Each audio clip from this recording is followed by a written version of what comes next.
अयोध्या में श्री राम लला की मूर्ति प्राण प्रतिष्ठा जैसा उल्लास अजमेर में भी नजर आएगा। बेटियां एक पंछी डाल की संस्था के द्वारा अजमेर के मन्ना हवेली को अवधपुरी के रूप में बनाया गया है। यहां पर 18 जनवरी से 22 जनवरी तक भगवान श्री राम लला की मूर्ति प्राण प्रतिष्ठा कार्यक्रम के दौरान अखंड हनुमान चालीसा का पाठ किया जाएगा। लगातार 72 घंटे तक हनुमान चालीसा का पाठ यहां आयोजित किया जाएगा। कार्यक्रम के दौरान 18 तारीख को कलश यात्रा निकाली जाएगी तथा 19 जनवरी से लगातार यहां पर अखंड हनुमान चालीसा का पाठ किया जाएगा। इस हेतु मन्ना हवेली को अवधपुरी के रूप में तब्दील किया गया है।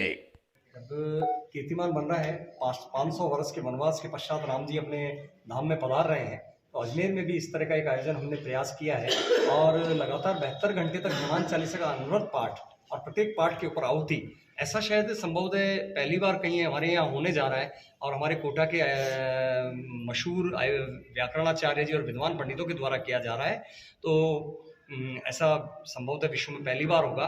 ये पूरा धार्मिक अनुष्ठान जो है, ये कोटा के एक महाराज हैं, डॉक्टर वैष्णवी भरत जी महाराज, वो उनकी देखरेख में होने वाला है। वो अपनी पूरी टीम के साथ लगभग 13-14 पंडितों के साथ यहाँ पधारेंगे, क्योंकि 24 घंटे का आयोजन रहने वाला है।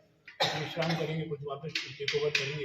ये आयोजन उनके द्वारा होने वाला। वो कोटा के और पूरे राजस्थान के बहुत ही मशहूर इस मामले में हैं, जो कई तरह की जो इनकी गतिविधियाँ हैं उसमें वो सम्मिलित रहते हैं।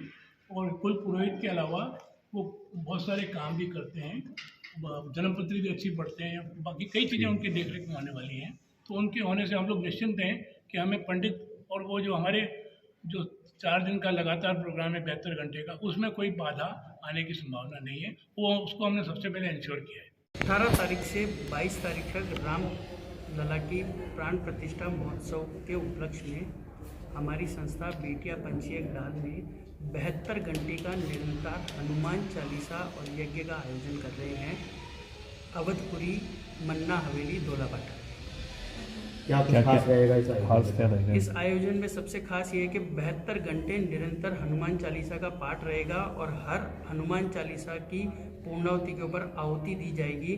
और जो आहुति में साकल्य हम काम में ले रहे हैं वो पूर्ण रूप से वैदिक जड़ी बूटियों के द्वारा निर्मित है, कोई रेडीमेड बाजार से लिया हुआ नहीं है।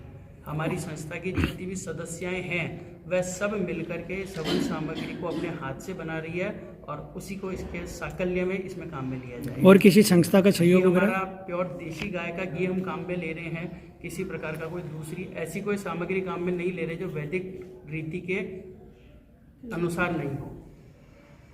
किस चीज़ का मिश्रण होगा इस चीज़?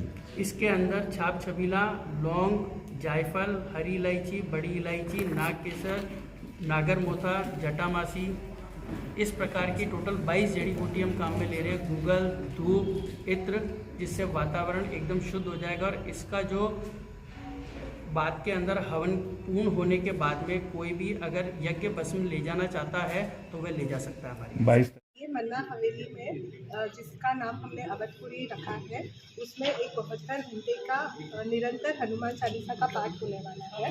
मेरी यही मतलब रिक्वेस्ट है पूरे अजमेर की जनता से कि प्लीज़ आप लोग आइएगा और 11, 21, 51, 108 जैसे भी जिसकी श्रद्धा हो वैसे अगर आप आहुति देंगे तो इससे आप लोगों का बहुत कल्याण होगा। ये एक बहुत मिराकुलस कार्यक्रम होने वाला है बेसिकली। और उसके अलावा मैं यही रिक्वेस्ट करूँगी सबसे कि प्लीज़ ज़रूर आइएगा इस कार्यक्रम में।